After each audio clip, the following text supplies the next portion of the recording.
Hello, everybody, and welcome to the February 16th, 2025 episode of the Boxing Source Podcast. Yeah. That's right. We are here. We are live. And man, I'm telling you, this is, I guess, part two of the so called marathon that I may end up doing here when it comes to covering events. And man, it's getting more and more exhausting at times, man, because hey, I was out there at New York City on Friday night over at the theater at Madison Square Garden. And you know what I did? I hit up a number of the events there during the fight week. I was there for the press conference, I was there for the weigh-in, I was there for the fight. And after the fight, a couple of hours later, I headed right back home. So I turned around and I was home at about 6:30 a.m. Saturday morning. You know what I'm saying? So it was crazy. It was exhausted, but hey, this is something that I seen happening here when the schedule pretty much came out there when they had these events going up back to back to back, or every other week. You know what I mean? So that's what I had going so far. And well, 2 weeks later, we might be right back at it again. And I just pretty much like found out that man, I may be back at it once again after March 1st. So it's gonna be one, two, three, four events within 8 weeks. It's gonna be crazy. Shout out to the 815 in the building, best out of the 815 here on the live chat on YouTube there. So yeah, we have the live chat on YouTube here right now. Chopping it up there. Give your reactions, your thoughts on what was happening over the weekend here.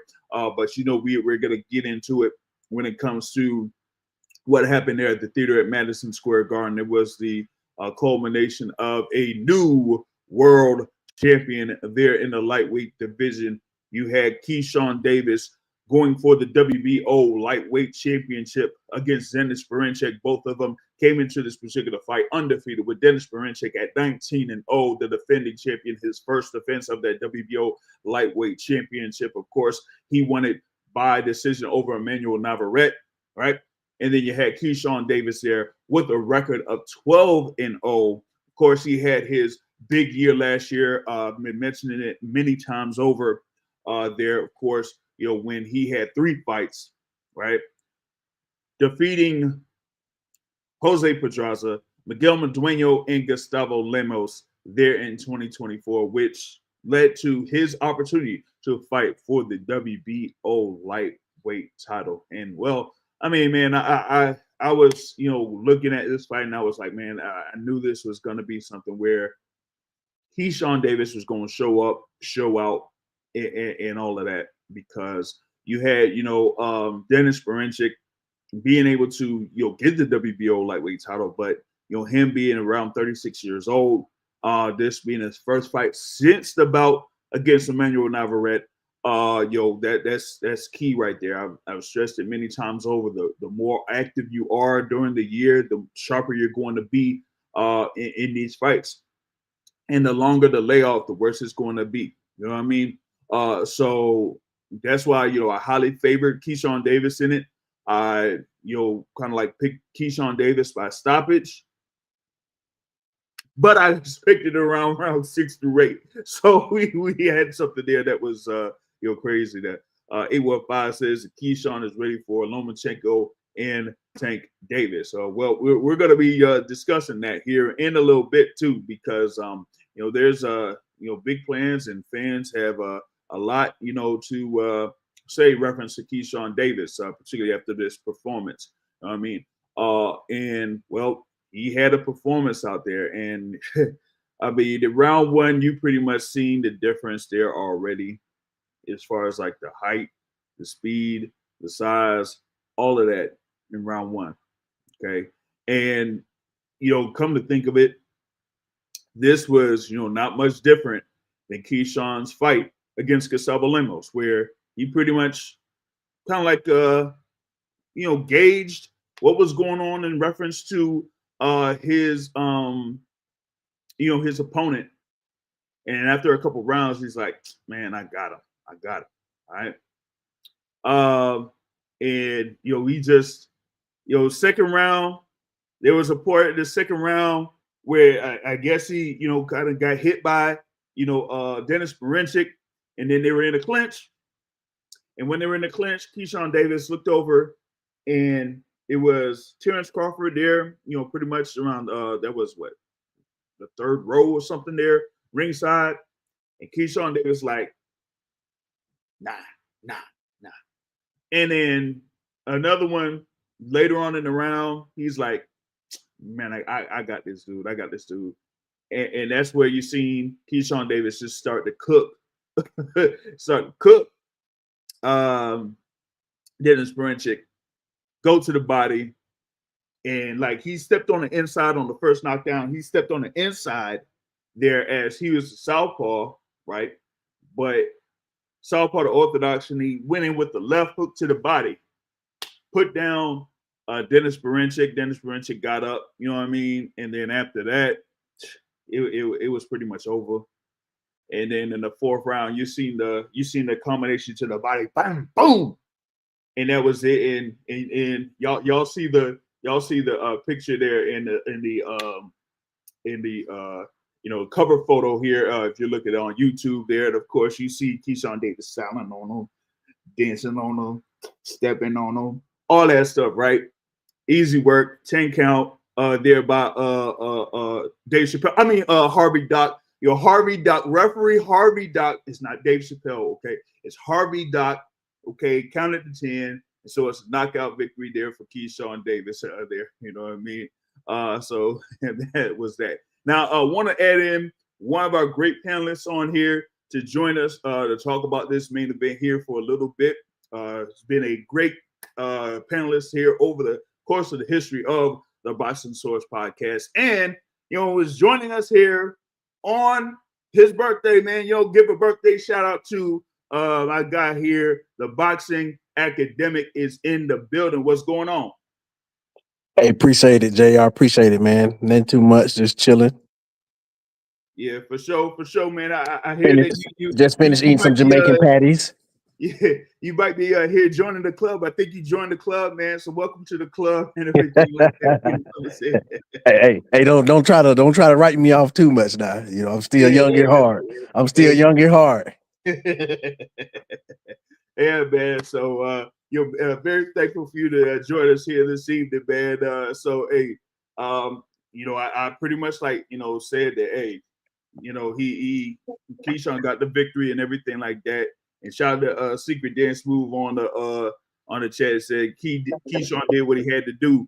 Yeah, man. I mean, I thought it would be that maybe Berinchyk would show a little bit of movement here and there, and it'd take about a few, like 3 or 4 rounds for Keyshawn to get the hang of it. But nope, it only took 2.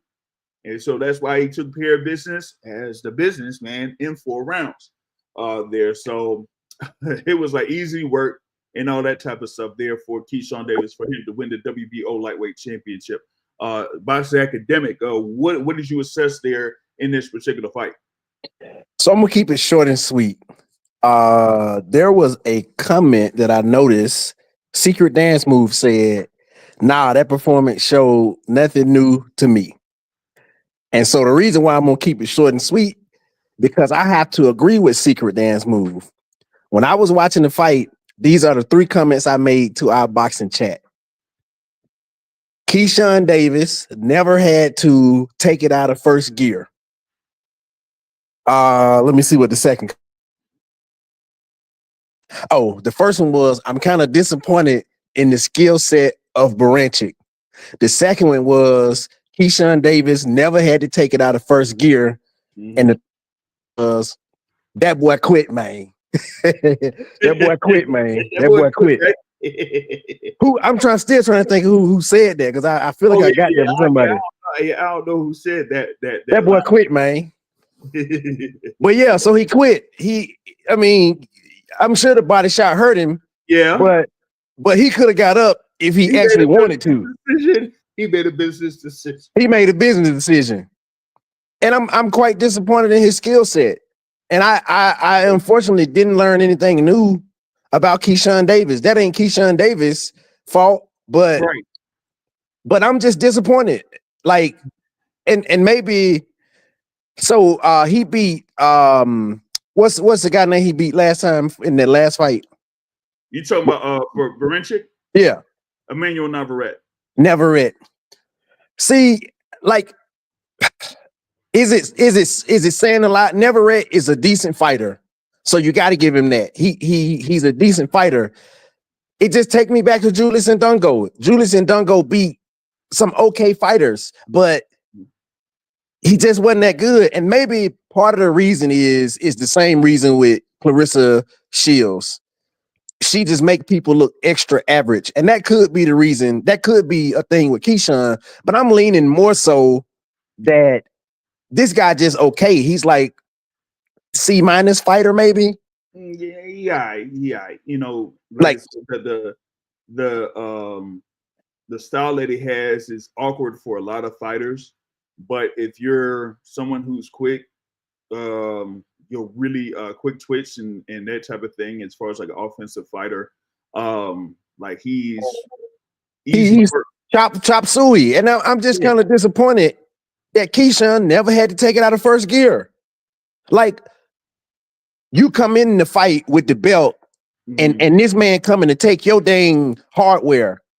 Like, how you just go into the black like that? How you not claw and scratch and at least fight for it? Like, how you just give it up that easy? Like, it kind of, I got comments on Big Baby, and I gotta find something in reference to that too, because there was a comment made in reference to one of the top ranked representatives about Jared Anderson, and we'll get to that here later. Hopefully I can find it, but yeah.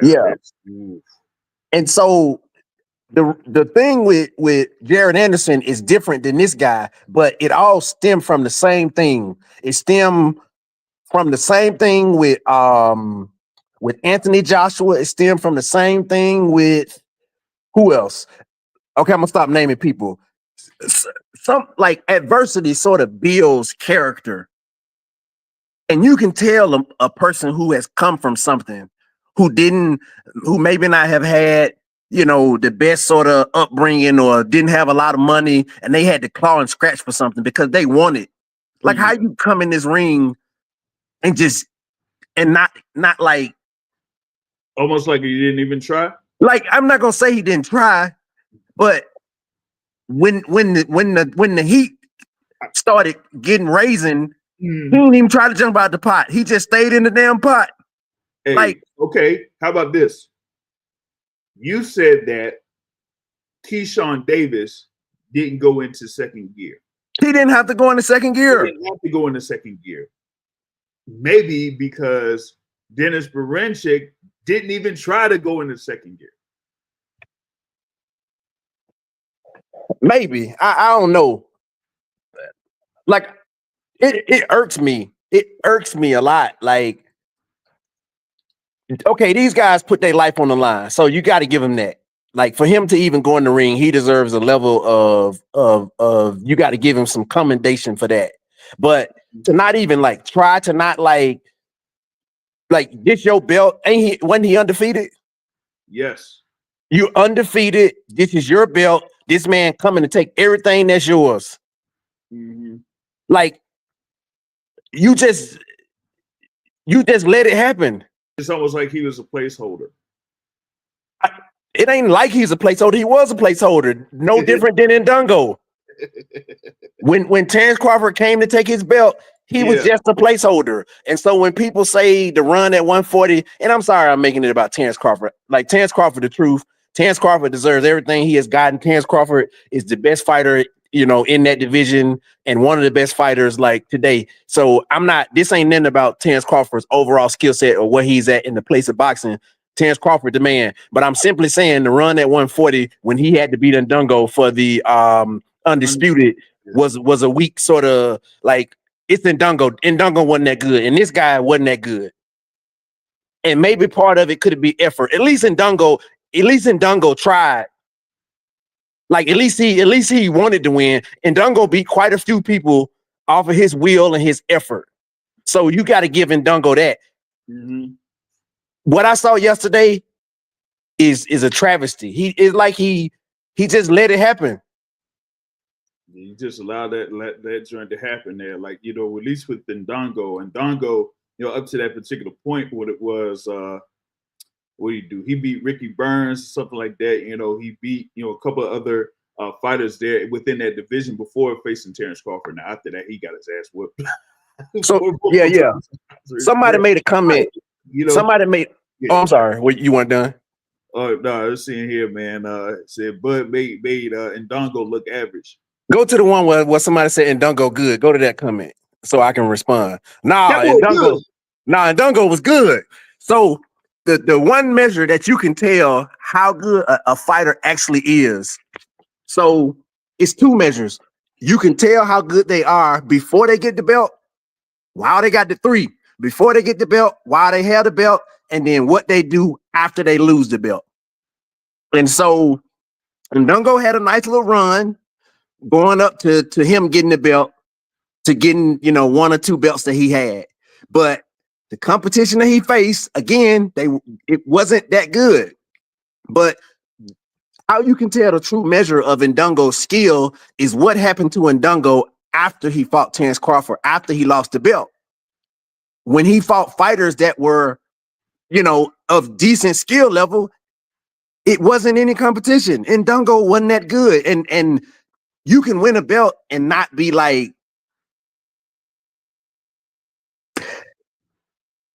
help me find the words here, because I ain't gonna say you ain't good, because so the words you're using, brother, is that he's good. He ain't as good as you trying to say in the sentence. Like, there is a qualifier in there. Like, yeah, he's okay. He's okay. You can win a belt and be okay. Mm-hmm. Ndongo wasn't that good. Yeah, and the thing is, after Terrence Crawford, he actually had his next fight, like what it was, 7 months after, against Regis Prograis. And Regis, the thing is, he pull up the next comment where the dude said something about Regis. I'm sorry, I'm having a conversation with him while he can't respond other than text. But he fought Regis, who was undefeated and a KO artist. What we learned about Regis Prograis is that Regis Prograis also was just an okay fighter. He wasn't that good either. Like, I ain't trying to be funny. I'm just telling the truth. Like, history tells you where people's place is in history. And unfortunately, Regis Prograis was okay, but Regis Prograis wasn't no elite fighter. He was okay, but he wasn't that good. He was all right. He could beat the C-level fighters, but what B-level fighter you seen Regis Prograis beat? I mean, the thing with Prograis was, he got to the part where the finals of that tournament. So he beat Ndongo and stuff like that, and beat Curl Relic, stopped him, but lost to Josh Taylor in a close bout. And then after that, if you look at his, resume, it's not, all too good. But I think when he fought good fighters, what happened? Same thing with Josh Taylor. What happened to him when he fought good? Okay, Josh Taylor deserve a little bit more because he did beat some people, right? His will got him past some people. Undisputed, and defeated, Regis Prograis and Juan Carlos Ramirez to become the undisputed champion there. But yeah, after that, it really wasn't all too hot for him. When he took it up a level, we saw his level, his true level when he took it up a level. And so let me say this about will. You can be an okay fighter, and your will to win can raise you to heights a lot higher than your skill set, than your aptitude sort of puts you at. Yeah. So you can be an overachiever based on your will to win. Look at give me somebody who we can say is prototypical that everybody know, who was okay. We'd be like, okay, as far as like who was okay, but the fact that they tried so hard that they were better than what they skill set and aptitude actually put them at. I was gonna say Ruslan Provodnikov. Oh, Provodnikov. Oh yeah. Well, okay, yeah. He could be one. Yeah. Like, he had power too, though. Like, so he was exceptional at something as well. So he may not be the greatest example because he also had exceptional power, but his will made him exceptional, even though he was just an okay fighter. His power like was the difference maker. But insert said fighter who was just okay, and they will made him better. So let me say this. Timothy Bradley was an exceptional fighter. So I'm not using him, but I'm gonna use him for the example. Timothy Bradley was an exceptional fighter, but he was not more exceptional than Manny Pacquiao. Arguably, he was not more exceptional than Manny Pacquiao. But Timothy Bradley's will is what willed him to win against Manny Pacquiao the first time. Once his will sort of went away, when the fans betrayed him and was like, you didn't win, you this and you that, and his will sort of went away, you can see the difference in fighter. Yeah, he was a little older, but Timothy Bradley, when he wanted to win, and all them people that he beat when he wanted to win, was a different fighter than when, you know, like people sort of just made him question like why he even doing boxing. Denys was pretty limited. I always thought he'd be food for a real top 10 guy at light. Exactly. The dude is limited and he food. Like the dude, Keyshawn didn't have to get out of first gear. And it's just so disappointing. Like he didn't even, like what that dude on Friday said, did you pinch the motherfucker? Did you, like, sometimes you're gonna get your butt whooped, but sometimes you just gotta like stand. You gotta like stand your ground and just, you know, lose trying. You just can't curl up in the wall on the wall or something and then just get beat up. You gotta try. Yeah, I'm done. Let me stop talking. Yeah, and that's the thing. It looked like the Denys Berinchyk didn't even try in this one. It was in what, man, it wasn't even what, the second round or something like that, where Keyshawn like hit him, you know, up by the nose, and the nose was basically broken already, man. So it was like, oh man, he could have just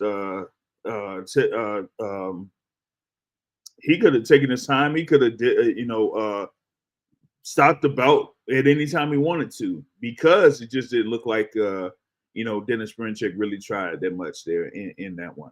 So his nose got broke? Yeah, pretty much. That's what it looked like when I was taking pictures. It was like early. His nose was just pretty much like chopped liver almost there early in the bout. And I was like, oh man, this is gonna be earlier than I expected, because I said it would be from around round 6, around 8. Nope, round 4, man, round 4. And so let me just go ahead. So let me say this, since you just told me that. So now that gives him some plausible deniability. When your nose broke, it does make you try less. So I'm at least giving him some out. That, let's say if his nose was broke, that would be that would discourage anybody to like maybe not try as hard. And then you got the exceptional people that push past that. Maybe that's the reason why he didn't kick it into the next gear, because his nose was broken. He was like, do I want to take this punishment? Yeah, like he made it, like I was saying before, he was making a business decision. Now here's the thing too, though, and this goes to like what you're saying in reference to Denys Berinchyk and what some in here in the live chat have been saying on Denys Berinchyk. Shout out to the live chat here. When it comes to him, like he's just had that one defense of the WBO lightweight title, losing it by knockout. Like what other path does he have here at this particular point? Because as Secret Dance Move was saying here in the chat, he said, hey, he'd be food for a real top 10 guy at lightweight. And he's if I'm not mistaken, I know that he's under Alex Krajcik when it comes to managerial thing. And I think he's with like another promotional company there, maybe K2 Promotions or something like that. And now it's like, what would be another path for him to have a fight against another one of these lightweights? And I don't necessarily see it. So like this might be like where he got what he got, won a world title. We could say that he's a world champion. But there being at what he is, 36 years old, man, it might be a wrap for him too. Like I wouldn't be surprised if it's just, him being at 19-1, 36 years old, from the Ukraine and all that. And with all that, with that too, that they have a very extensive amateur career. I think his lasted about 5 or 6 years. Well, actually 5 or 6 years is not much, but yeah, something. But you know how it is with a lot of the Ukrainian fighters, they do have a extended history in the amateurs before turning pro. So by the time that they do turn pro, they're pretty much like around what 28, 29, and in his case, where he's about like 26 years old. So here with him being a pro for about 10 years, like this could be, it could be it for him. Rusty here, he says Keyshawn is a middleweight. Size difference was ridiculous. It was funny because they had the thing there in the press conference, and it wasn't necessarily Denys Berinchyk, but it was Alex Krajcik saying that, hey, Keyshawn Davis may have trouble making weight because of the question about a number of the fighters that were opponents of Keyshawn Davis in the past had issues with making weight. But he was able to make it for the 135 before the fight happened. So, hey, that was it. The DS Blue says they reference a Dongo. Yeah, he lost just about every fight since Crawford. Yeah, I mean, like Regis Prograis, Yele Ustanov, Marquinhos, like a whole bunch of fights, and he got stopped in a good number of them too. So it was, it was basically a wrap for him. You know what I mean? And didn't he go up a division or something when all that happened, or was he in the same 140? He went up a division. He went up a division, like after fight after he fought Regis Prograis, he went up to 147. It still got dusted up. So he was basically an opponent there. You know what I'm saying? What's the word you used earlier? What's that? What's the word? He was a placeholder. He's a play. I'm gonna make it even sound even better than what you said. These guys were placeholders in history. You deserve to be commended for that. You're a placeholder in history, but the true talent, the true talent rise to the top, and that's exactly what it was. Yeah, they're a placeholder in history, or they'll be part of a trivia question. Like it'll be like, who did Bud Crawford beat in order to become the undisputed super lightweight champion? And then people are gonna be like, Ndongo fought for undisputed. That's what they're gonna say. What they said like 15, 20 years. Ndongo fought for undisputed. What was the competition like? Yeah. What was the competition like? We're gonna be old, JR. We're gonna be old. Talk about how bad Julius Ndongo was. Yeah, like he wasn't that good. Yeah. That good. Oh man, shout out to my guy Maurice Jones there, Four Corners Boxing. He was out there for the fights in New York City, man. And I was out there. I saw him out there in the lobby there at the theater at Madison Square Garden. He's like, hey, yo, everybody, hey, we got a legend out here. It's former world champion, undisputed champion, Hall of Famer Riddick Bowe. Did people look at you like? Did they look at you when did they turn their head and look at you? Nah. They didn't. Oh, okay. Yeah, man. So, yeah, that fight was just like I said, easy work. Easy work for Keyshawn Davis there. And after the fight, he was talking about going after the world champions there at the 135 division. And everybody that's following boxing knows are obvious that he has his quote unquote brother there as a WBC lightweight champion there, as Shakur Nafis Saheed Stevenson, that will be fighting on February 22nd in Riyadh, Saudi Arabia, Riyadh season there against Floyd Schofield Jr. Right. So that leaves the other champions. And you have one that is the IBF champion in Vasyl Lomachenko, and the other, the WBA champion, Gervonta Tank Davis. Now, Lomachenko is, under contract with Top Rank.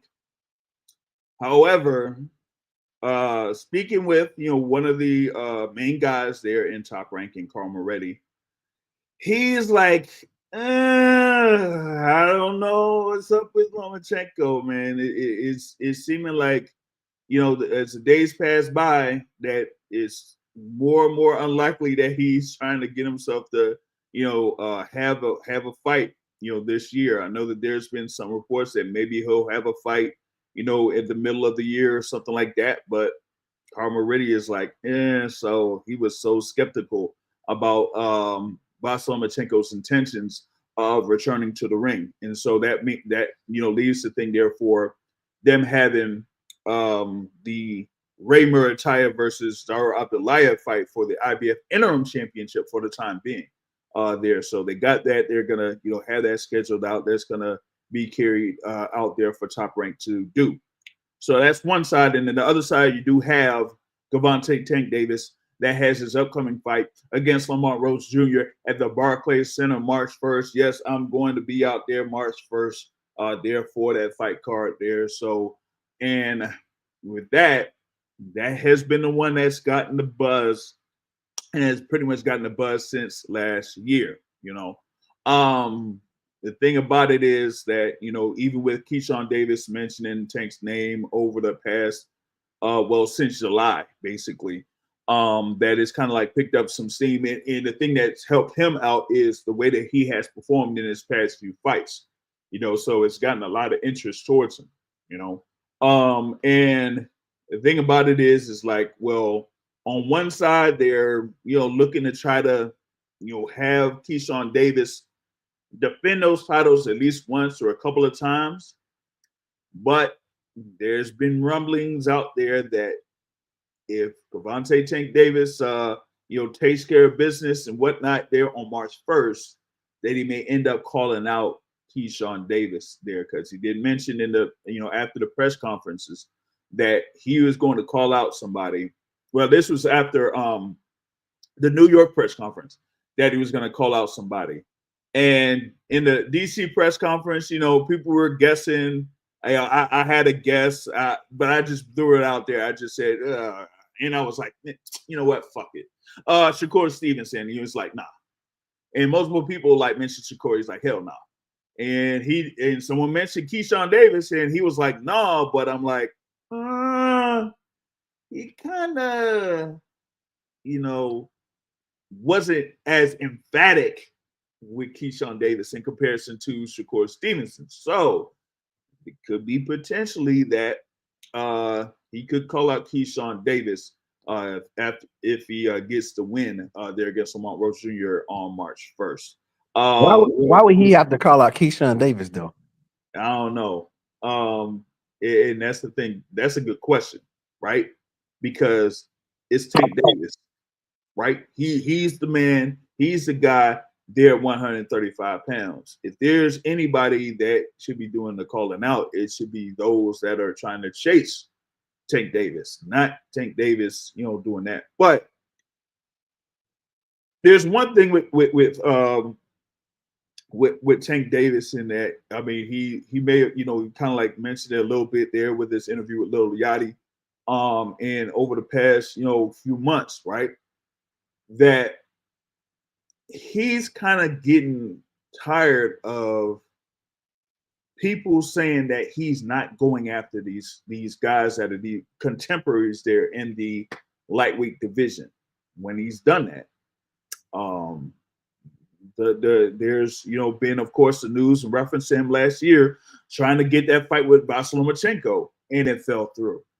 Trying to get that fight with Shakur Stevenson, and it fell through. So he's like, the business of boxing is pretty much like has him very irritated, because it makes it look like, and this is also goes to the media part, because this is where I kind of, push, back at some of the media members is that they'll frame it like it's not Tank Davis that's going after these guys, when the evidence shows that he has been doing that. So he's like, you know what? Let me do what I do. Let me see if I could make these fights happen. If not, it is what it is. You feel me? Shout out Secret Dance Move on the live chat. He says, reference to Lomachenko being the IBF champ, Lomachenko should be automatically stripped. we'll see. I don't know. I might have to make a few phone calls to the International Boxing Federation to see if they'll give us any updates for the status of the lightweight division. I know that I sent like some type of email to them some time ago for a completely different subject, and they never got back to me. So I don't know. Maybe I do have to make a phone call, man. You know what I'm saying? Oh, Secret Dance Food says what? Denys Berinchyk was supposed to be food for Mark Chamberlain, but yeah. But the thing where he lost, well, I don't know, because I thought the thing for Mark Chamberlain was that he was going to be a potential opponent for Shakur Stevenson, you know.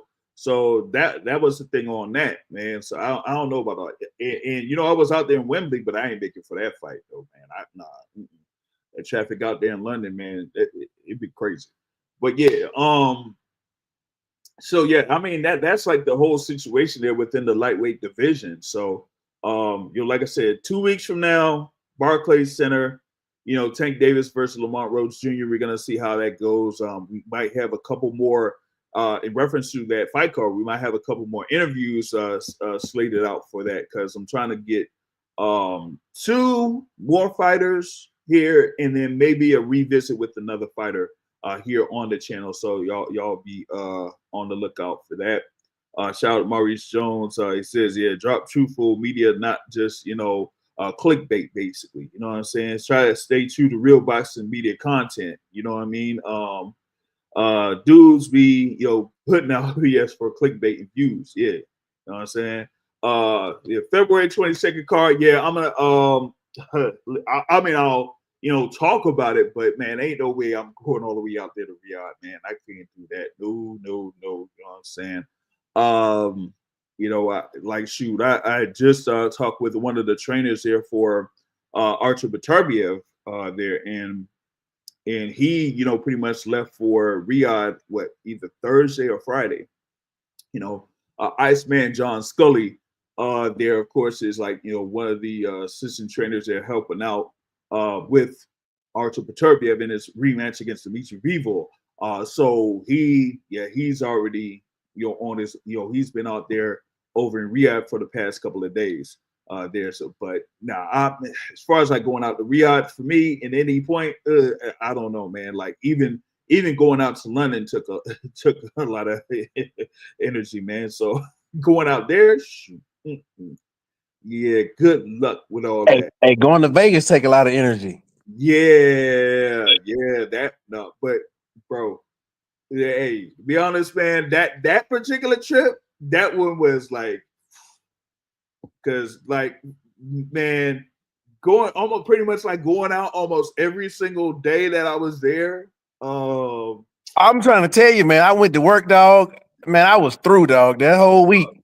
Bro. I was short with coworkers. They be getting on my nerves, man. I was like, man, do not start this with me, dog.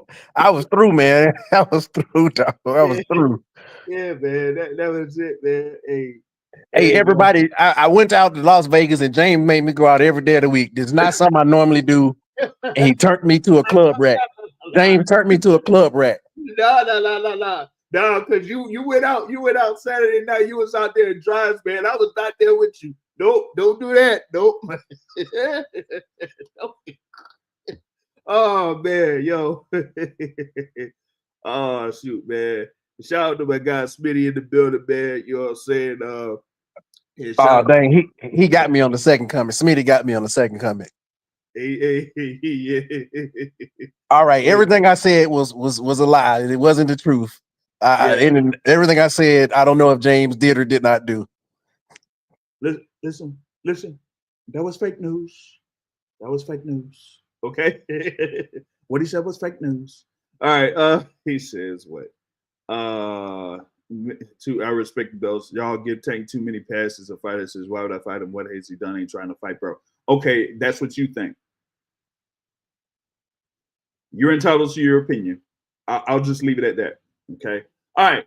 Now back to the card.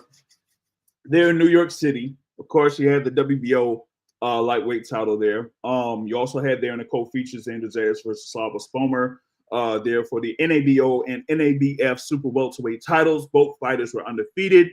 pretty much like had identical records there going into that bout. But, it was basically a level of experience there. Slava Spomer didn't have any type of experience anywhere near the level of Xander Zayas, and he just got absolutely bludgeoned in that bout. Man, I'm telling you, man, I was like watching that fight live, taking pictures of this live. I was like going into it, I was like, you know what?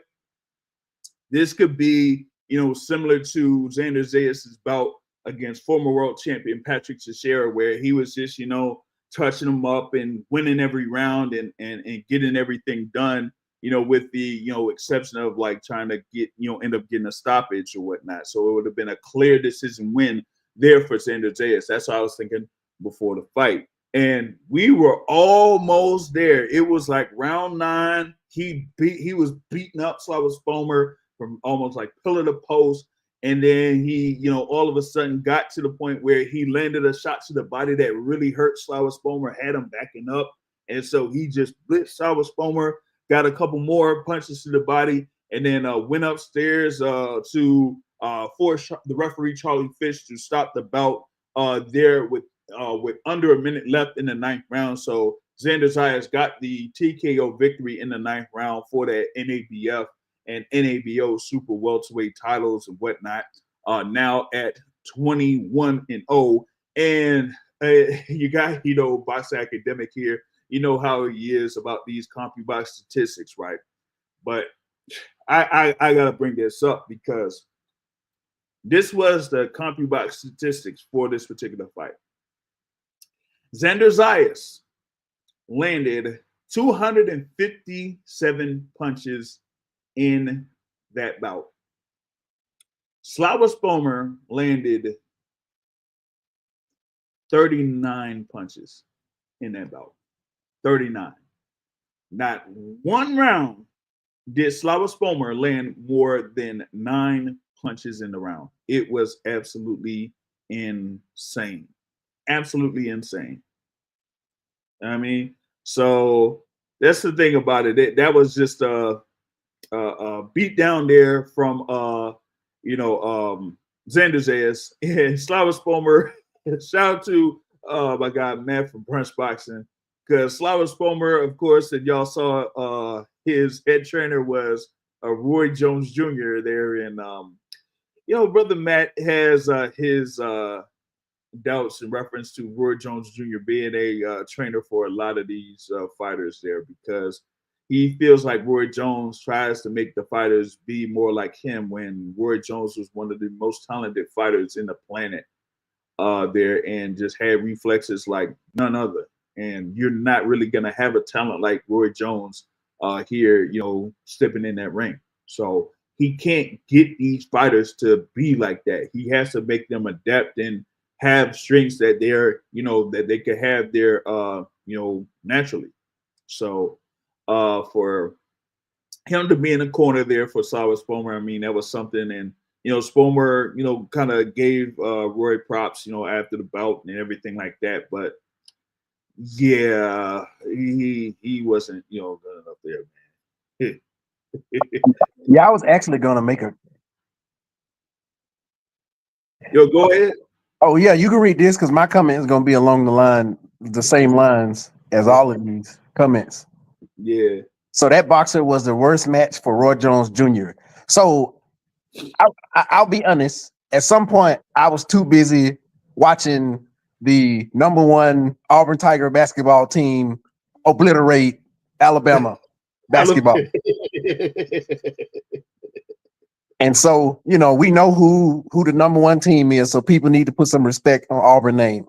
I'm just saying, even though we're talking about boxing. So I watched the fight a little bit, but I wasn't paying attention. But the one thing I did notice, I noticed Roy Jones was in the corner.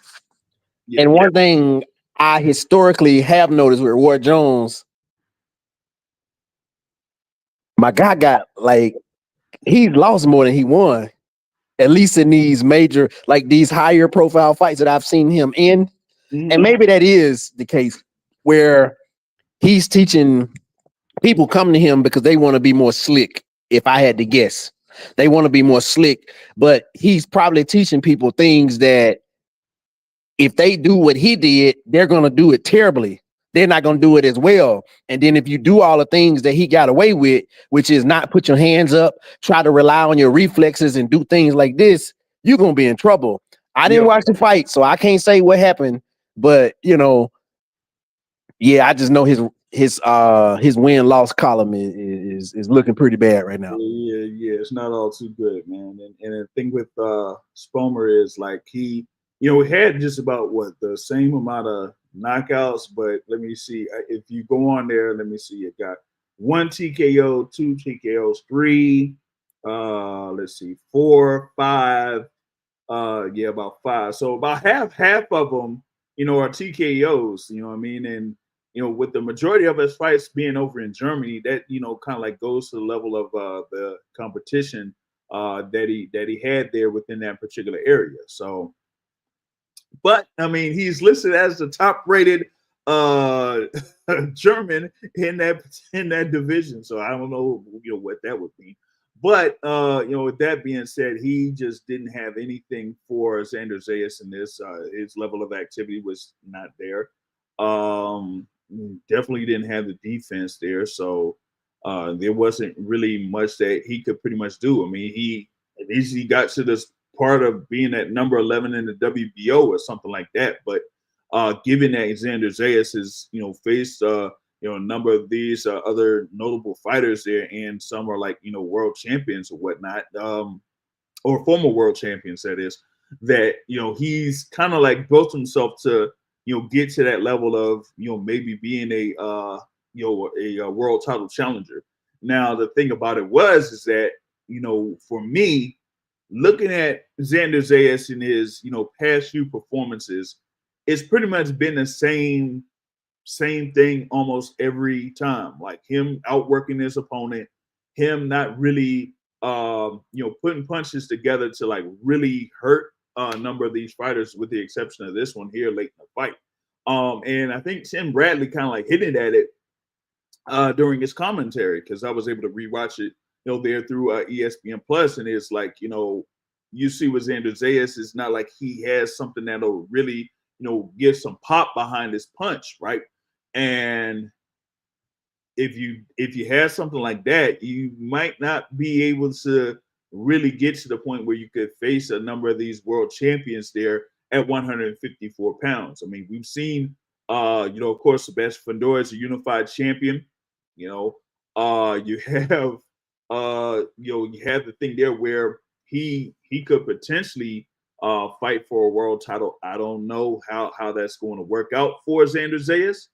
But you do have, like I said, with Sebastian Fundora being the WBC and the WBO champion, you got Bakram Murtazalia that beat the brakes out of Tim Tszyu for the IBF belt, right? And you have, as of right now, Terrence Crawford as the WBA champion, of course, with him having a win against Islam Madrimov last August, right? So if Terrence Crawford potentially has the bout against Canelo Alvarez in September, then that could mean the WBA belt could be available. But the problem is Xander Zayas isn't currently ranked in the WBA. So his other path is probably the WBO, where Terrence Crawford is also the interim junior middleweight champion there. So I don't know. Maybe if Xander Zayas could face Charles Conwell, who said that he would be interested in facing Xander Zayas, that could be for maybe a vacant WBO interim title there. But outside of that, I'm not seeing much of a path there for Xander Zayas to fight for a world title. I might speak with Brad Goodman, who is a matchmaker there for Top Rank, or with Carl Moretti, and see if there is a path for Xander Zayas to go ahead and fight for a world title in that thing. Secret Dance Move on the live chat says Zayas is not ready yet. I'm going to, what is it about each one? I'm going to go ahead and run this here. I got the thing there for the phone line, 571-449-7217 there. So I do have that open. I'm going to see if we could incorporate phone calls here for y'all to chime in on what went down there on Friday night there. So you also have that available. Now, the third bout that was on the main portion there on ESPN, you had a very, very good fight for me. I felt like it was a great matchup there with Vito Mielnicki Jr. versus Connor Coyle there in the middleweight division. It was the first bout for Vito Mielnicki at the 160-pound division. He had been at 154 last year, and seeing him last year at 154, yeah, he was really working to try to get down to 154 pounds. So those bouts that he did have there around 154 was really interesting that he was able to make it down to that particular weight, right? So he had a few bouts there in that sense, and after that, they said, hey, we're going to have you here at 160 pounds. And the first bout that he had was against Connor Coyle, who was undefeated at 21-0 and ranked number 3 in the WBA, which I felt like was an interesting matchup there when they announced it. So they said, hey, we might see if we could get Vito Mielnicki in the rankings there at the WBA pretty high if we get this fight and we get this win over Connor Coyle. But in those first couple of rounds, it looked like Vito Mielnicki Jr. had a very good start there against Connor Coyle. But I think it was maybe it was the experience level of Connor Coyle, but he was able to respond there in round 4. Was able to land some good shots there against Vito Mielnicki on that front, and it ended up being a very, very good scrap. Particularly there in the middle rounds, both fighters were landing some good power punches and things like that. And you were able to see that both fighters were going through a level of attrition in that bout. With Connor Coyle, he had a cut that was pretty much on the side of his left eye, right? And that was I felt like that was going to be a concern there for Connor Coyle, but he was able to get through a number of those rounds and get back into the fight.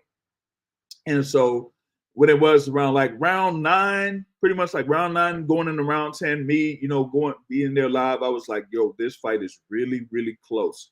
And that round 10 was going to be the overall difference there in the bout. And round 10 was, really, really good scrap there between both of the fighters. They, got through the 10th round, hugged it out, and it was getting to the point where they were about to announce the decision. Okay. Now, looking at it live, watching it live, I was like, I felt like it was 6 rounds to 4 in favor of Vito Mielnicki Jr. Okay. But like I said, it was really close. Wouldn't mind a draw, right?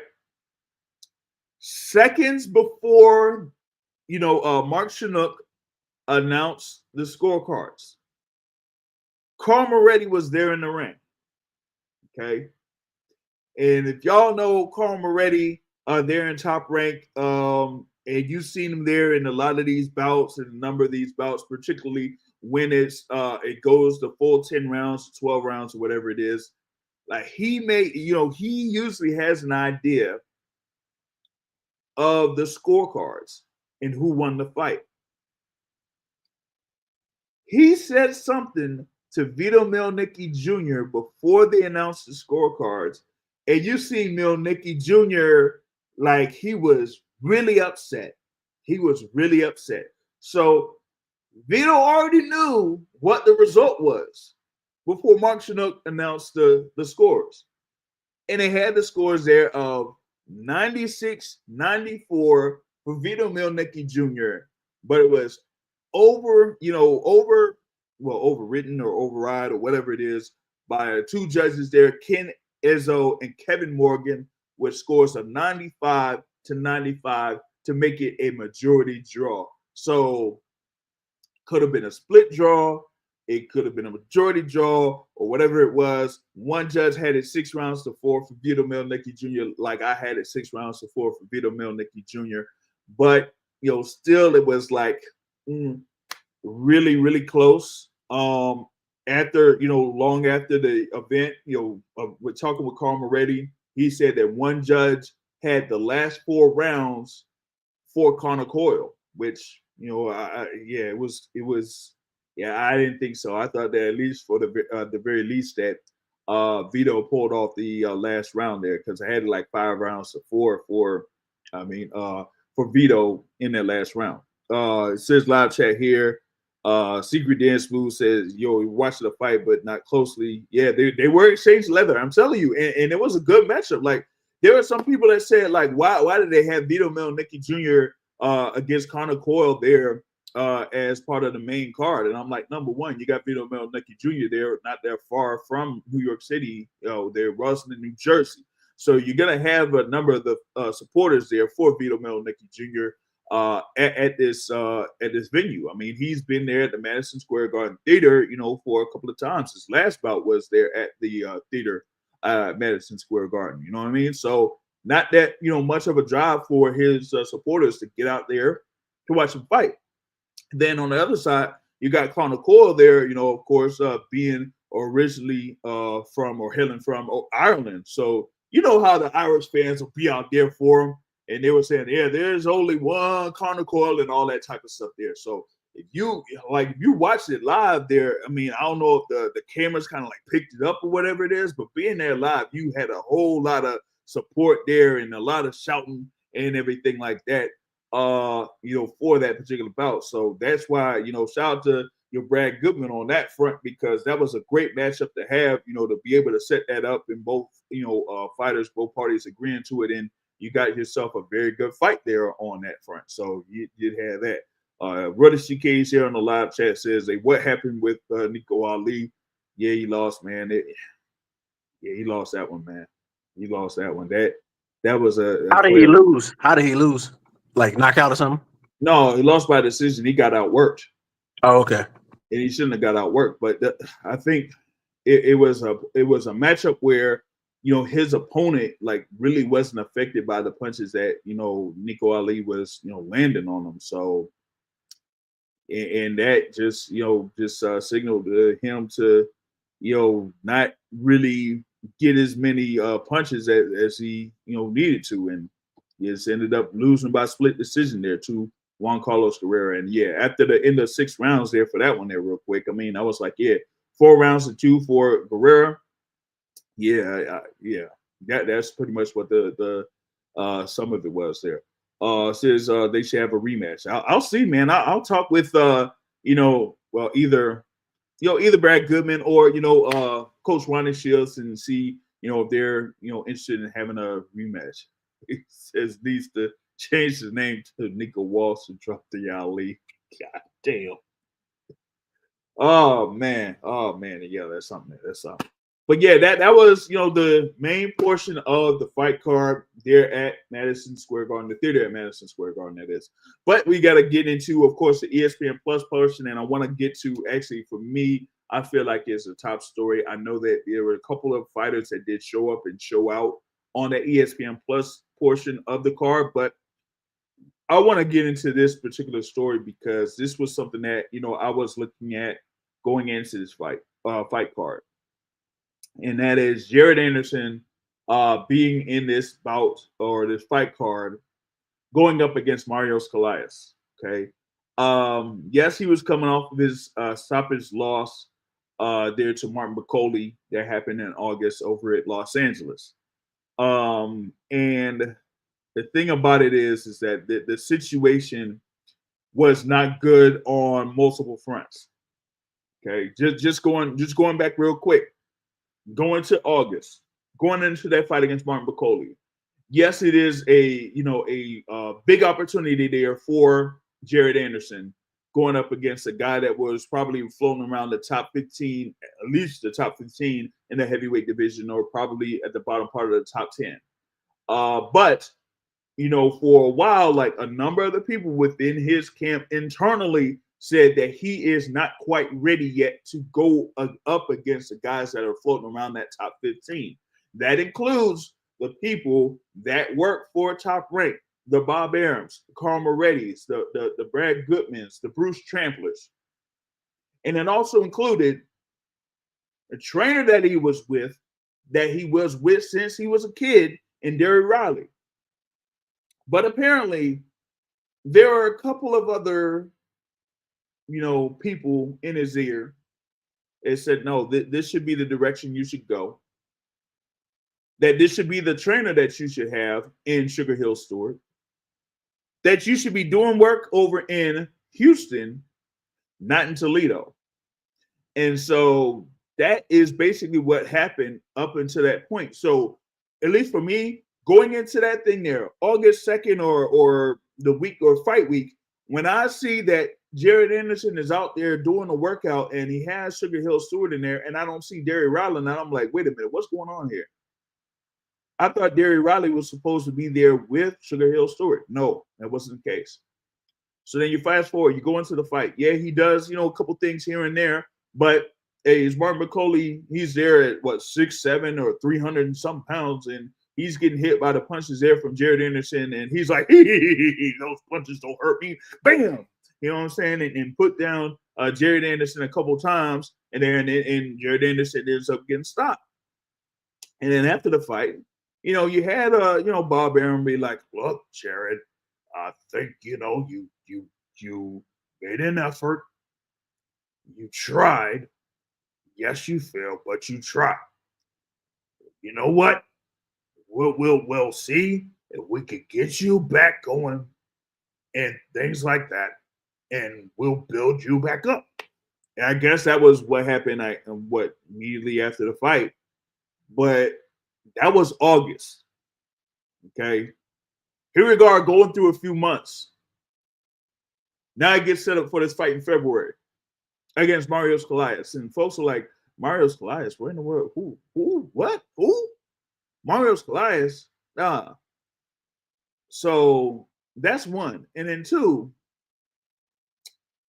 it's the second, around the second bout scheduled on the card or whatever it was. Like you have Keyshawn Davis and Wama Lopez and Jesus and Abdullah Mason and Rohan Polanco. All of those fights are after you. You're supposed to be one of the top guys around the heavyweight division. And then after your loss against Martin McCauley, this is what you have. And it was crazy, at least to me. And so he's out there and he's, having these mannerisms like, okay, I'm here. I'm showing up. This is it. Okay. Highly favored against Mario Scalias.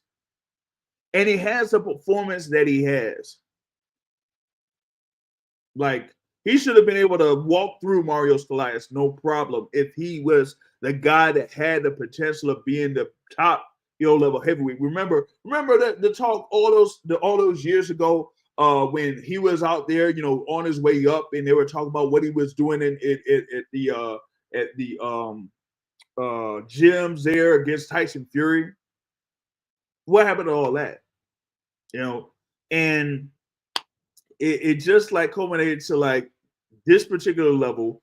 He goes through 10 rounds against Mario Scalias, and it was like nothing like really hurt Mario Scalias. And then there were a couple of instances where Mario Scalias like stunned Jared Anderson.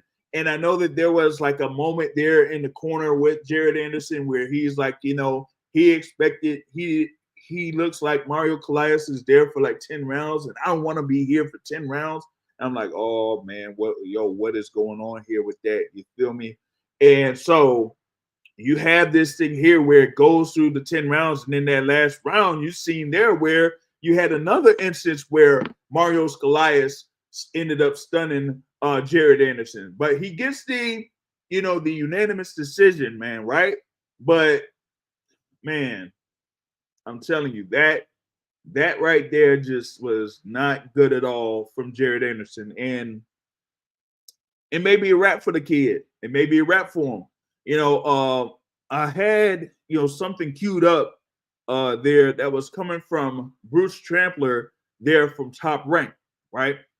And the thing about it was like Bruce Trampler, of course, is like one of the main guys out there in the heavyweight division, right? And he has what he has there against Martin McCauley. And then after that, it was like, geez, man, it was not good at all. It was not good at all. And for Bruce Trampler, he basically, said like, the guy had these chances here, being with Top Rank, and he just basically wasted it all. You know what I mean? He wasted it. And so if he has this this attitude like he has, then well, it is what it is, man. Yeah, he said, hey, Jared was getting lit up on the ropes in that 10th round. Yeah, he was. He was. And that was just something where, I kind of like said, you know what? It's a wrap for the kid. It's a wrap, Damn it, man. I'm trying to look it up here, man. But I wanna actually have that the actual quote. But real quick, there, Box Academic. Hey, you wanted to talk about this thing here with Jared Anderson. So what do you got? What do you got on him? Yeah. So first, I will quote a comment that Tim Bradley said. Okay. He said, creative license for what he said, but it's the spirit of what he said. He said it's more mental with Jared Anderson. His mentality has to change. He has to find a way to stay motivated even when the sport is not so grateful to him. And so I also heard another comment where they said when he was coming into the sport, he said he wanted to retire at 26 years old. Mm-hmm. And I'm not sure how old he is now or when he started. What year did he start fighting? All right. He started fighting his professional career at 2019. And how old was he then? Ooh, it was he wasn't only 23 then. That was like what, 18 years old? Okay, so 18. So he wanted 6 years in the sport, retired at 26. So my thing is what I see with Jared Anderson. It's what I see with a lot of kids in his generation. It's a generational sort of thing. This whole lethargic, laissez-faire attitude, like it's a poison in a sense. And the thing about him that makes him sort of interesting is that, let's say if you compare him to Deontay Wilder and say, let's just break both of these two fighters down. Mm-hmm. In terms of aptitude, the height that the person will go, Jared Anderson, and I apologize that I'm writing this on his career, he will not go as far as Deontay Wilder. Oh, definitely not. Definitely not. And so in terms of skill set, Jared Anderson has a much better skill set than Deontay Wilder. In terms of height, obviously Deontay Wilder got that. In terms of power, Deontay Wilder has better power. But in terms of skill set, Jared Anderson is quite, bit more skill. He has just that raw talent that you get from, being in the boxing ring. Mm-hmm. But even with all that skill, the one thing that Deontay Wilder has above him is Deontay Wilder has that thing that I mentioned earlier, is the will to win. Deontay Wilder, another person that I'm mentioning here, whose skill level he was always fighting people who had better skill than him. Yes, he had the God-given thing of having power, but when Deontay Wilder was his most dangerous, it was when he wanted to win, when he said he would die in the ring. We know that some neurological things started happening and cracked skulls and all this other stuff. And, at some point, he probably didn't want to fight, and we can see where he went then. But with his little heavyweight run, you can say that he didn't fight people who were good or whatever. But just the fact that he knocked out 40 fighters, and he had a 10 fight, 11 fight heavyweight championship defense run, like, he will make it to the Hall of Fame. And so you cannot, like, Deontay Wilder is probably my age if I had to guess. I don't know. And so he, I'm thinking he close to 40, right?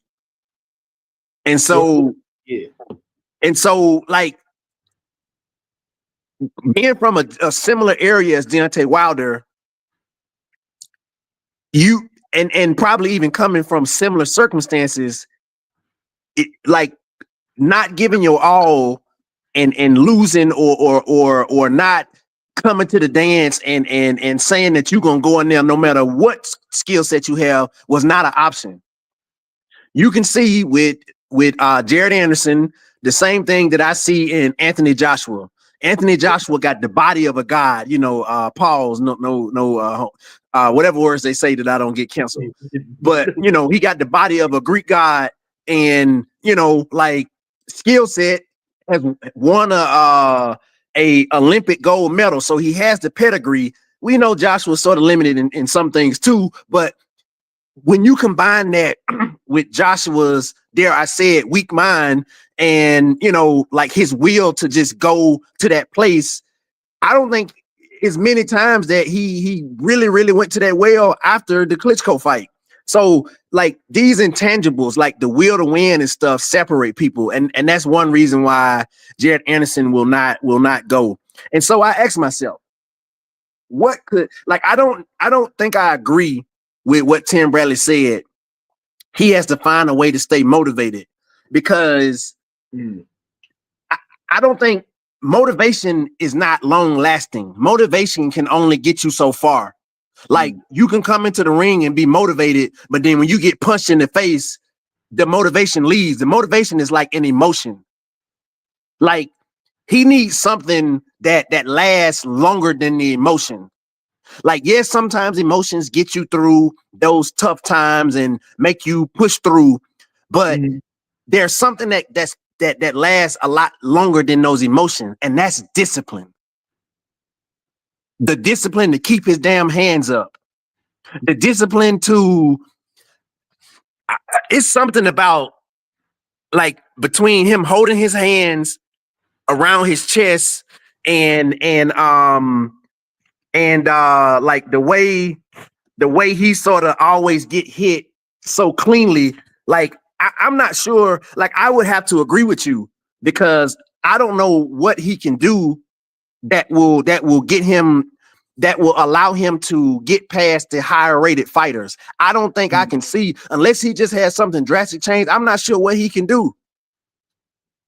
Yeah. And it's going to be something there with Jared Anderson, because I found the comments there from Bruce Trampler. But before I get into those comments, I want to have another panelist on here with us. Of course, a longtime panelist here on the Boxing Source podcast. Of course, he is the resident chef of the Boxing Source. His brother Terrell in the building. What's going on? Hey, what's up, everybody? Once again, happy birthday, Mike. Happy birthday to you, man. Appreciate it, brother. Hey, man, we're gonna have to plan a trip in Tampa, man, where we pay you to cook up something to eat, and we just, like, watch a fight or something. Where we have a guys trip in Tampa or something. Yeah. Hey, We'll figure out something. That's easy, man. That's easy.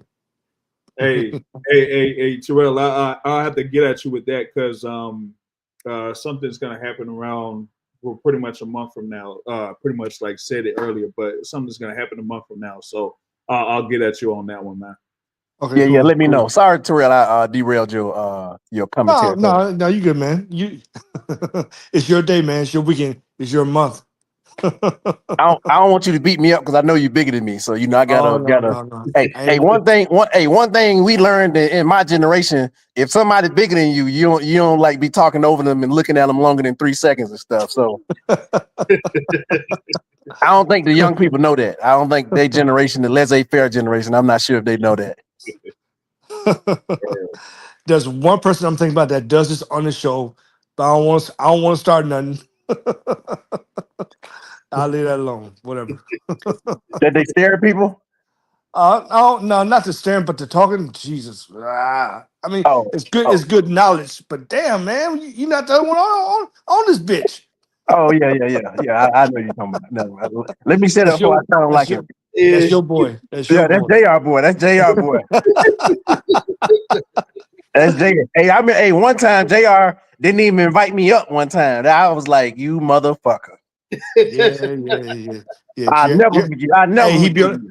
he be on that bullshit sometimes. Be He on that do. bullshit. He Jr. do. be on that bullshit. I ain't never lying. Hey, Jr. You know we gotta clown you sometime. Oh man. Oh No, god. for real, because I Yeah. don't know how many times it's been a while. It's been a while, but there's been a good number of times I've seen there's a show going on. Him and dude up there chopping it up. I'm like, what about us? Ain't no link in our chat or nothing. I'm like, shit. Who are we? 'Cause I Oh, guess we hey, ain't hey, shit. hey, hey, I'm hey, like, hey, I guess we Terrell, ain't shit. Terrell. We only just the people who started with it back in 2015. I'm just saying. I guess we ain't shit today. Shit, we ain't got nothing to say. Oh But, my but we god! we forgive him. We forgive him. We But we like we forgive said, him. he Yo, be on that come bullshit on, yo. sometimes. What He is going truly be on that on? bull. Yo, talk your shit, Mike. He be on that bullshit sometimes, but not lately. But I remember enough times. I'm like, damn, I want to talk to boxing too. Shit, my favorite sport. I might as well switch to soccer or something. Hockey. Oh shit. Oh man. Oh my goodness. Oh, Jared Anderson. Jared Anderson. Jared Anderson. And yeah, the Jared same dude Anderson. that tried to fight my boy Mike on the show. Um, hey, Woo. hey. Let me say one thing. Let me say one thing. That shit was. Oh, I'm still laughing about that. Let me say one thing. Woo. Lions don't care about the opinion of sheep, and I'm sure y'all knew that very clearly. And Oh so man. we can keep moving because I think I'm wasting too much breath on this. So yeah, Yeah, let's talk about Jared Anderson. yeah. Oh my god, yo. You know, Oh I can't shit! even comment because somebody made a guess in yeah, Jared Anderson. Let's go because I got something to share on that in reference to that. Whew. Hey, real quick on that fight, I did miss that. Give me a quick summary of what happened with that one. He Okay, won. so Jared Anderson was highly favored against Marius Callias there. Of course, Callias coming from Greece. Apparently, there's only 3 Greek heavyweights currently fighting, and he is the top-rated Greek heavyweight. And it just looked like Jared Anderson was just going through the motions there and stuff like that, or so to speak. And this is, coming off of his loss to Martin McCauley, where he had Sugar Hill Stewart as his trainer and not his longtime trainer at the time, Derry Riley. And here we are, fast forward into this particular matchup, and he looks like he's doing a few things here and there, but just didn't really finish the show, so to speak. And on a couple of occasions, he got stunned by Marios Callias, and particularly in the last round there. So yes, he did win a unanimous decision, but it was just something there where he just felt like he didn't have much of an effort at all. And going off of what Bruce Trampler was saying there, and this is not long after the bout was over. See if I'll share that here real quick. Let's see. Yeah, so he was replying to somebody on X there, and looks like it says here, yeah, if Jared Anderson doesn't want it, he ain't gonna get it. Today, look like all the people at Top Rank worked harder for him than he worked for himself. Okay, that was one of the things that he stated there in that particular instance. And there was another thing there that he followed up with. And he said, let's see if I could cue that up as well. And he said, what? That's the frustrating thing That's what is so frustrating. He says that Jared's a good kid and could do some really special things in the ring, but it takes work, not coming in at his heaviest weight ever. So to me, that kind of goes into what his mentality has been, ever since he kind of like at least for me, went over to Houston, had the ear of, Antonio Leonard and James Prince, J. Prince, and went away from what got him to the point where he got to.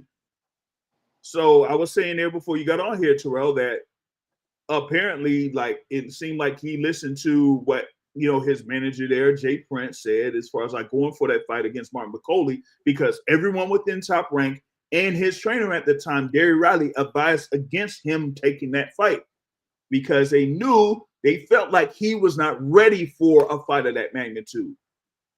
And he wasn't. And now here he is, and he's officially dropped Gary Riley, because I talked with Gary Riley on Wednesday, and he said that, he basically got, relieved of his duties as a trainer for Jared Anderson. And now, and to this day, I don't know if y'all seen it, if y'all watched it live or anything like that. Maybe y'all could tell me who that trainer is, because I don't know who that trainer is. I don't. So I don't know what in the wide world of sports was going on in that ring in between rounds, So it was like, you know what I mean? They said when I watched the fight like earlier today, Tim Bradley said that, or whoever said, one of the announcers said that he was the second guy in the Bicoli fight. He was the number 2 in the Bicoli fight. Chief second in the Bicoli fight. Okay. And then now he, took over in this fight. Okay. But yeah, I don't know about all that, man, because I'll say this, going off of, what Bruce Chandler was talking about, right? You're putting this position against the Marios Calais on the second fight of a fight card that had about 10. It was supposed to have 10 fights. While at the same time, well, almost at the same time, but they announced it, that you have someone in Richard Torres Jr. that's going up against Guido Vianello on April 5th in a bout that has 2 guys within Top Rank that are facing each other. Like, that's the type of matchup that I've been calling for Jared Anderson for about a year and a half, and it hasn't necessarily happened. You got that going on, and then on the other side, you got Efir Jagba that's in line to be the next guy to face Martin McCauley. So I'm like, with Jared Anderson, where is he going to be at this particular point of his career if he's taking on guys like Marios Calais? Well, on the flip side, you had Guido Vianello that had a real good fight against Efir Jagba there before, having the decision lost, but now going up against Richard Torres, now it seems like Top Rank is starting to, push their stock away from Jared Anderson and putting it towards Richard Torres Jr. Let's see how that goes. Now, can I say something on that? A real good scrap. Go ahead. Like, is that really a great bet though? Like, are they just doing it just because they need somebody to push? And like, is Richard Torres really gonna be a world beater? Like, would you? We shall see. Okay, I wouldn't put my stock in him.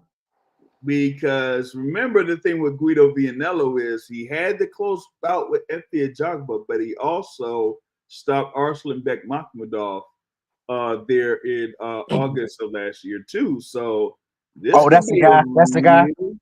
Yeah, real track. Yeah. Yeah, and as much as I love, you guys know I love F.A. Jabba, who I know is flawed. We know that. But that fight with Vianello could have won that fight. And I'm sure some people probably say he probably did win that fight. So I love Richard Torres' style, his potential.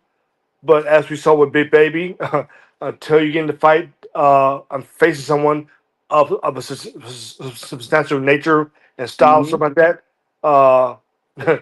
Like you said, we shall see. We shall see. Definitely. Yeah. I mean, I talked with Richard Torres Jr. there after the bout that happened there between Keyshawn Davis and Denys Berinchyk, and we talked about him getting ready for this bout against Guido Vianello, and it's going to be really something there, because remember, the thing with Vianello was another one of those guys coming up there through Top Rank. It's just that he ran into a thing there with my guy Johnny Rice. I gotta catch up with Johnny Rice, man. I gotta definitely catch up with him. And he ended up getting stopped by Johnny Rice, and so he's had that particular instance happen, a close fight with Efia Jogba, turn around and get the win over Arslan Bekmakmadov, and now he's going up against Richard Torres Jr. And yeah, this could be something here, man. Like Torres can't play around. He cannot play around in this, because the thing with Top Rank is they can match you up pretty well, but they could also put you in a dangerous fight. And so Richard Torres got to be careful in this one. Hey, JR, can you pull up the 2 comments from Rusty Cage? Because I think he's talking to me. What, in reference to Torres hate? Here comes the Richard Torres hate. And pull up the second comment, please. It said that Anderson would be the future. I bet that guy was saying Anderson would be the future. Well, sir, if you listen to the show with me on, my voice is a very particular voice. I have a Southern voice. You would have heard. The thing is, I think I have a decent sort of boxing purview enough to where we've talked about Jared Anderson enough before he got to the point where he was getting his head knocked off by Bicoli. And if you heard what I said way back when, I said it's only just a matter of time before that happens to him. Yeah, he ran into a big boy in Martin Bicoli, but my guy, Jared Anderson, got a lot of flaws. He got something. Which one of the people on The Wizard of Oz didn't have a heart? The lion or the scarecrow or something? He got the scarecrow, the lion syndrome, and then got a lot of flaws where he just get hit too clean. So no, I didn't say Jared Anderson would be the future, because with his flaws and with how people heavyweights hit you, like that don't fly well in heavyweight, to where your hands down and you get hit clean. And yeah, you got good offense, but like it's no different than the boy from New York that Matt was always saying was good, and we knew he didn't put his hands up. Adam Karnacki. Hey, shout out to Adam Karnacki. So no, I didn't say he was going to be the future, because I could see that this was going to happen sooner or later. And on that note, Trumpy just posted something there, and we were talking about this after the fight, where he said, he said Anderson showed his true colors getting pieced up by Charles Martin. And remember, the thing was, did he get knocked down by Charles Martin? Charles Martin went the entire distance and had a great showing. Like, everybody gave Charles Martin props after that fight, which, if you are a real fighter, shout out to Charles Martin. Charles Martin showed a lot more will than what's his name to me. But if you are an elite fighter, you should very well knock out Charles Martin. Not trying to be funny, because he walked this earth like he a god. I do recognize that. Yeah. But Charles Martin showed more in that fight, and he hurt him a few times too. Knocked him down, right? Mm-hmm. If I don't recall, I think it was something like that. It was like one of them two did, but he did, like, stun Jared Anderson. No, I think it was the other way around. I think Anderson did score a knockdown on that joint there. You know what I'm saying? Yeah, he did. He knocked down Charles Martin in round 3, but he got stunned a few times by Charles Martin. Right. And you had another instance like that, like where he got stunned against Jerry Forrest, even though that fight lasted 2 rounds. But you could see there that he was, trying to go, as they say, balls to the wall and all that type of stuff. But yeah, going up against these other guys, it was like Top Rank knew what they were doing as far as like the matchups were concerned. So they weren't getting him to the point where he could face guys within the top 15 or the top 20 yet, because they didn't feel like he was ready yet. But on the flip side, like I was mentioning earlier, you got Jay Prince, You got Antonio Leonard that say, hey, you know what? We want to get this opportunity to try to get this money. If this is up there, if this is something that Turkey Al Sheikh maybe wants, then yeah, like B's basic bicycle is saying, he says, who says no to Jay Prince? Well, over in Texas. Well, I mean, the thing is, like, Jared was in Ohio, so he made the decision to go over to Texas. So I got a question for all the chat and for Terrell also. What could Jared Anderson do to change his trajectory? Because where he's going now, with the top ranked official, with everybody, you can sort of see he gonna retire at 26 for real. Like, Well, what could he do to change his path that he's on? well, even on that question, real quick, didn't Jared Anderson say before in the past that he's just boxing for money? Did he say yeah, something like that before? to a certain extent, yeah. Yeah, because that right there tells you like we know for people people like I'm just giving you guys a good example. Danny Garcia been in the game for a long time, showed that hunger, good foul, made good achievements.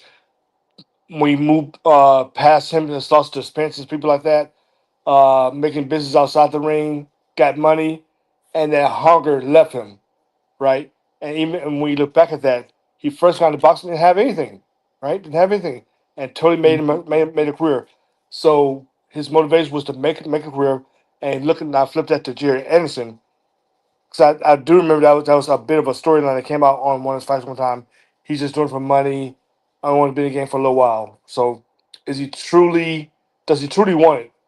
And like with all the stuff that's going on now with his team, switching and trainers and stuff like that, people in the top rank saying that he's not really all there as far as the desire like that. That's quite a bit. That's quite telling on what his mindset is. Is this the right person? It's just that original trainer still be there to that has gotten to this point that we saw him and now just this performance now. Well, it's kind of unnerving. You see what I'm saying? Like that. So, and I said, if you don't have the true motivation to truly be the best in boxing, or you just doing it for money, it's kind of sad to hear. I mean, I know we get it. It's a prize fighting sport. I get that, Yeah, but still, you gotta have that hunger and desire to be the best. yeah, and Can you that's pull up the comment from Dance Move? he says. When you don't love boxing to have discipline, you're gonna fail at boxing. Yeah, you can't play boxing, man. You cannot play boxing. I'm gonna take Dance Move comment one step further. If you don't love boxing, if you don't have discipline, or you don't have some type of X factor, you will fail at boxing. Because there are people who, just when they had an X factor, but when you take away the mentality, like Deontay Wilder's X factor don't matter anymore because his mentality is different than what it was. But Mm-hmm. sometimes you can get away if you also had an X factor. I just wanted to add that one. That's all. Yeah. So, and we got Adam Hurley says that Jared actually needs a big fight and get that win. Well, the thing is that ship has sailed. Like he had that one opportunity. I feel like he, kind of like went against, like I said, I feel like he went against the advisement of the people representatives there within Top Rank with that fight against Martin Bacoli. Yeah, I know, being a professional fighter, you're there for, money and you get like, money, $1 million. I mean, that's cool. But it's one thing to try to go after something that you feel like might be, good for you. If you get the win, that's great. But if you burn the bridge of somebody that has been there for you and advised for you for a long time, and you go against that, that could really hurt you in the long run. And that is the instance I feel like here. And when I posted the comments there from Bruce Trampler, if I talk with a Carl Moretti, but just giving you the example there of seeing what's happening with Richard Torres going up against Guido Vianello. Like I said, Guido Vianello is a guy that Jared Anderson should be facing, but given the direction that he went through, he went to that path. And the comments from Bruce Trampler and the mannerisms that he had there during fight week say like he might not be back in the ring anytime soon, at least not under Top Rank. And there was like another comment from an OG of mine, OG that is a close friend of Jared Anderson's former trainer, right?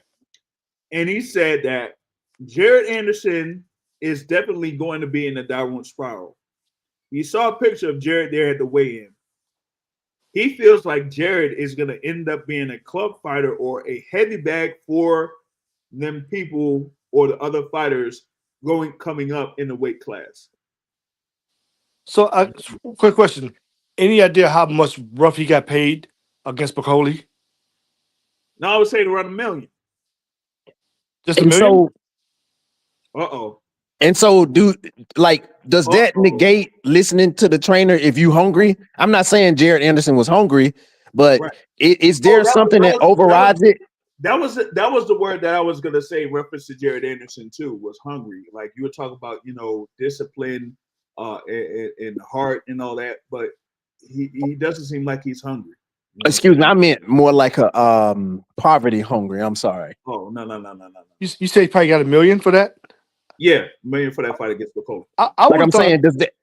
Go ahead, Terrell. I would have thought he would have gotten more for that, at least like 3-4 million, something like that. I'm gonna give you guys another analogy, right, to something in a different sport that we're seeing now that's becoming more prevalent. So in college sports now, you're seeing a lot of these kids, basketball players, football players, taking these big NIL deals, right? And Yeah. I watch a bunch of podcasts, especially basketball stuff like that, right? It's the one big thing about these kids now. They go to college, they transfer to a different school, and get these different NIL deals. And what that does, these kids are getting 500,000 and up, and there's just large amounts of money right early on, right? Yeah. So when they get these big amounts of money early on, that cancels their hunger to move to the next level and proceed. They're like, oh, I made my money, I'm good. So I wonder, I was seeing something with Jared Anderson got his $1 million payday for the Riyadh season. It depends. And I mean, yeah. the thing about it, in a lot of cases, particularly here in professional boxing, a lot of the fighters are coming from, as kind of like mentioned there, as far as like their backgrounds and their upbringing and things like that they don't necessarily have that much money or the lifestyle. So if you get to a certain point in your professional career where you're dealing with money that you definitely haven't had before, you could have it to the point where you're like, you know what? If this is what I've been looking for and I'm good with this, then I might be good with boxing. You know what I'm saying? But I mean, it's been said a long time. Boxing now, is a 4-man sport. yeah, it's poor man's sport. Now, the thing about it is that with at least I would say with Jared Anderson, right? You're a fighter. Now, I did say he was around $1 million, right? But think about this. You have a promoter, you have a manager, you have trainers, you have other guys within your team, right? So, say for example, since this was it could have been like a one-off fight for Jared Anderson off of Top Rank to be part of the Riyadh season. Top Rank gets a percentage off top from that money. Could be as high as 30%. So you can say about up to $300,000 off the top from what Jared Anderson got. Then you got to deal with the manager, Jay Prince.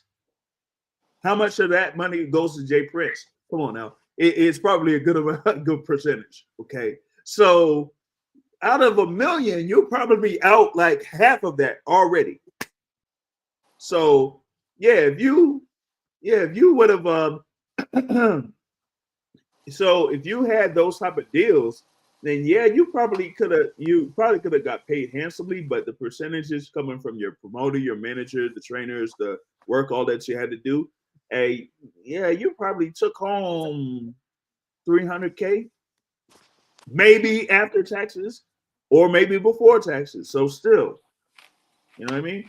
What was it? Someone said on the live chat here, the potential matchup between Jared Anderson against Richard Torres Jr.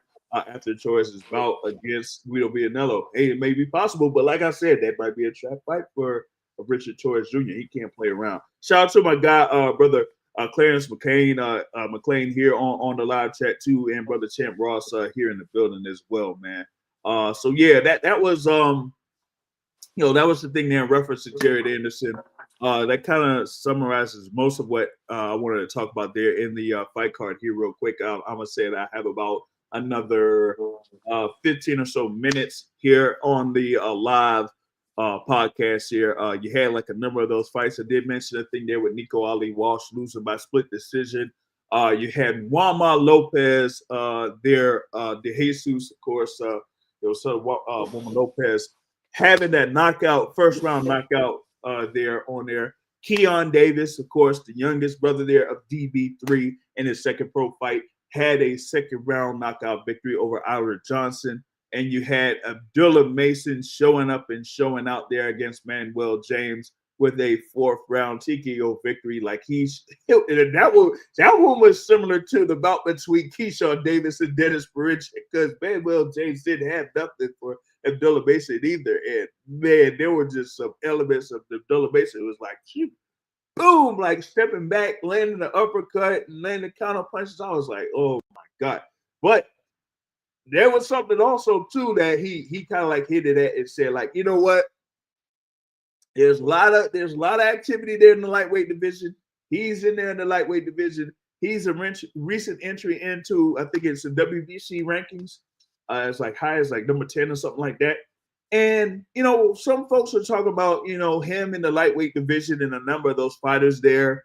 And, with Keyshawn Davis being part of the card, him recently winning the WBO lightweight title. And the thing that's mentioned there with Keyshawn Davis is that he says that he'll pretty much like fight anybody except for his quote unquote brother, Shakur Stevenson.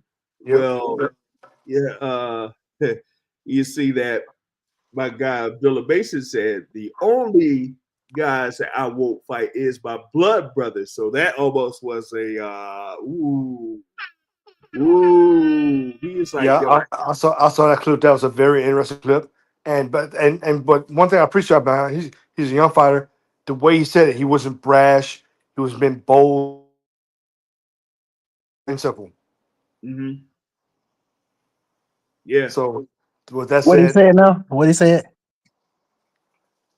he basically said that he'll if outside his blood brother, he wants that smoke. So whether it be Keyshawn Davis down the line or whoever else at 135, where he's at, he's ready to he's more than willing to fight him unless it.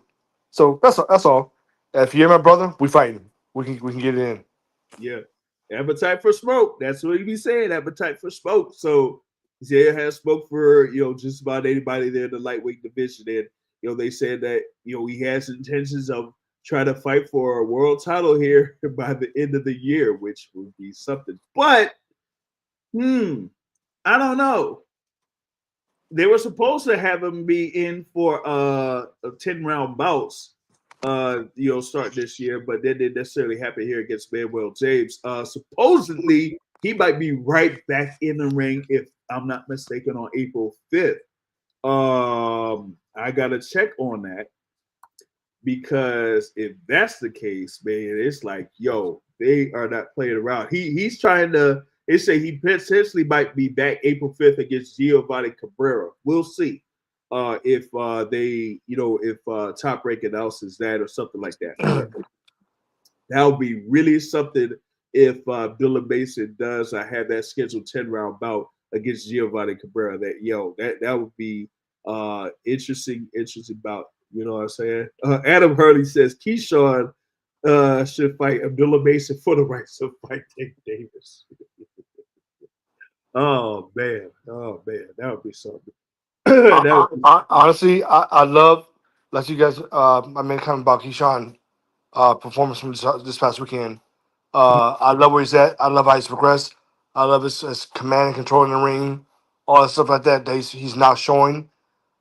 But Abdullah Mason could probably beat him right now, and maybe I'm saying that too soon. But with the way this composure, it's unseen at this age, and with this amount of fights, and his next fight should be a 10 round fight, and we know he's going to be active this year. I think this is his first fight for this year, so got this one knocked out. Maybe come back in April, like you said, Jr.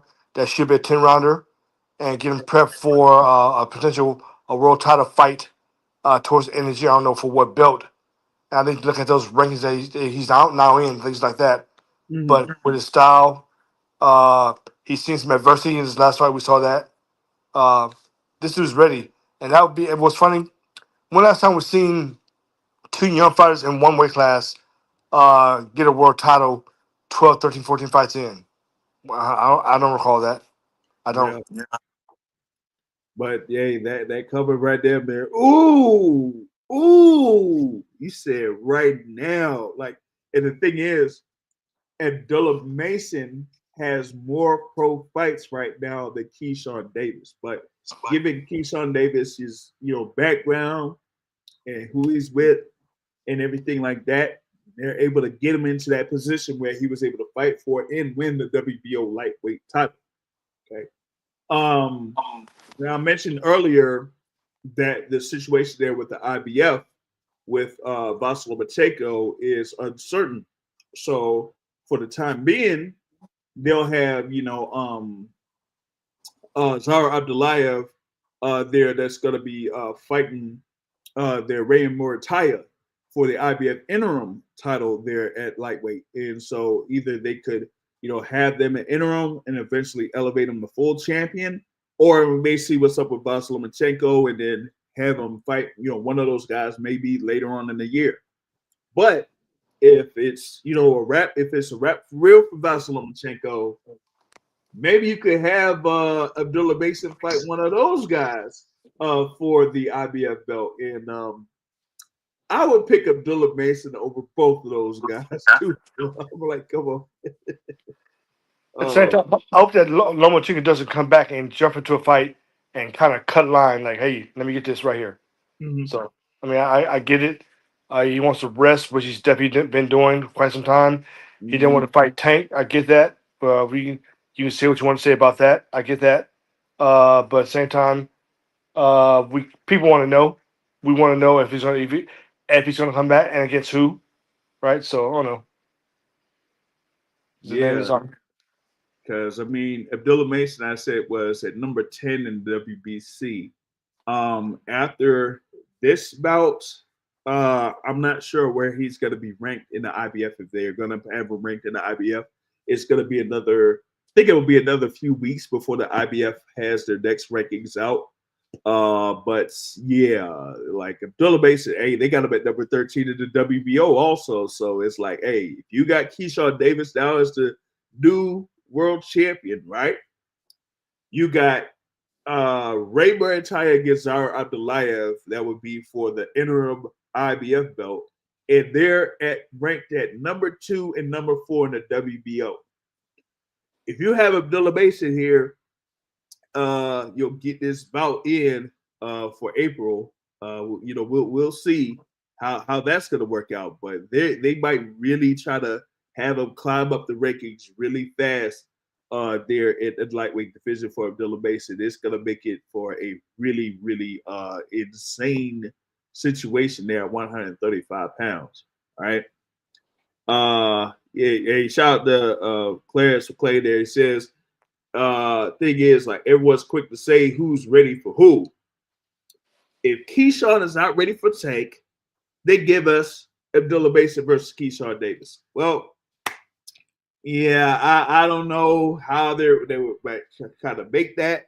I don't think Carl Moretti would be down for that. I don't think Brad Goodman would be down for that. I think they're playing it for, like I said, with Keyshawn Davis, have him have a defense of the WBO title in Norfolk. I was hoping it would be against someone like a Ray Berinchyk, but since he's going after the interim IBF belt, it won't necessarily be against him. So you got to go down the rankings. That one clearly that one needs to marinate. I have something. I gotta check the WBO because they have somebody ranked there in the WBO in at 135, at least at the time. That had, that Abdullah Basin had some interest in fighting. And that's Isaac Cruz. Now, Isaac Cruz, of course, was a former WBA champion at 140 pounds. Is he still able to be there at 135? I don't know. Hopefully, I'm trying to see if they loaded it up here, but yeah, they got Isaac Cruz. They're still at number 6 for the time being at 135 pounds. If he's still able to make 135, yeah, that could potentially be a bout, but I don't think they're going to have it at Norfolk. Not with Isaac Cruz, as popular as Isaac Cruz is. Nope. That would be a much bigger fight than having it over in Norfolk. I'm sorry. So if they're going to try to have Keyshawn Davis have a defense in Norfolk, it definitely won't be against the Isaac Cruz. I don't know. Maybe it could be against the guy that he fought, Angel Fierro. If Fierro's there to make it, yeah, they could probably make that bout. That would be something there too. So, hey, we could have that, make that happen. We'll see. But, that's what they got there potentially playing for Keyshawn Davis for his first defense of that WBO lightweight title. So, there you go with that. What I got, I got only a few minutes, man. We covered a lot there within just that particular fight card. Just about a few minutes left. I would say, I know that I got a thing there for the midweek report coming up for Wednesday. I'm gonna probably just end up having a preview of the Riyadh season card on Wednesday. That way, I'll, technically break it down and everything like that. Match, fight by fight and everything. I didn't necessarily touch on the thing for the bout that happened between Jack Catterall and Arnold Barboza Jr. And no, I don't have time to break down the fight between Brian Norman and Greg Hackett. No. So I don't know, man. I'll probably have something where I'll just do a little video for each of those fights to summarize those and put it on the channel there, whether it's on YouTube or on Rumble. But I gotta, have it into this particular instance of the Boston Source podcast. Big thanks for brother Terrell to join here with us, and of course another birthday shout out to the Boston Academic here for and him spending the time here to be on for this particular episode of the Boston Source podcast. It will be available in audio form later through Spotify, iHeartRadio, Amazon Podcasts, whatever other podcast application you may use. So we'll be available for that. But yeah, like I said, there's going to be a lot more content planned here for the Boston Source in the next couple of weeks. There's going to be a very busy schedule still for the next couple of weeks here, to try to get a number of interviews here planned for the fight card for March 1st at the Barclays Center in Brooklyn, New York. So be on the lookout for all of that. But with that being said, that's it, man. That's a wrap for this particular episode of the Boston Source podcast. I'll catch y'all later. Peace out.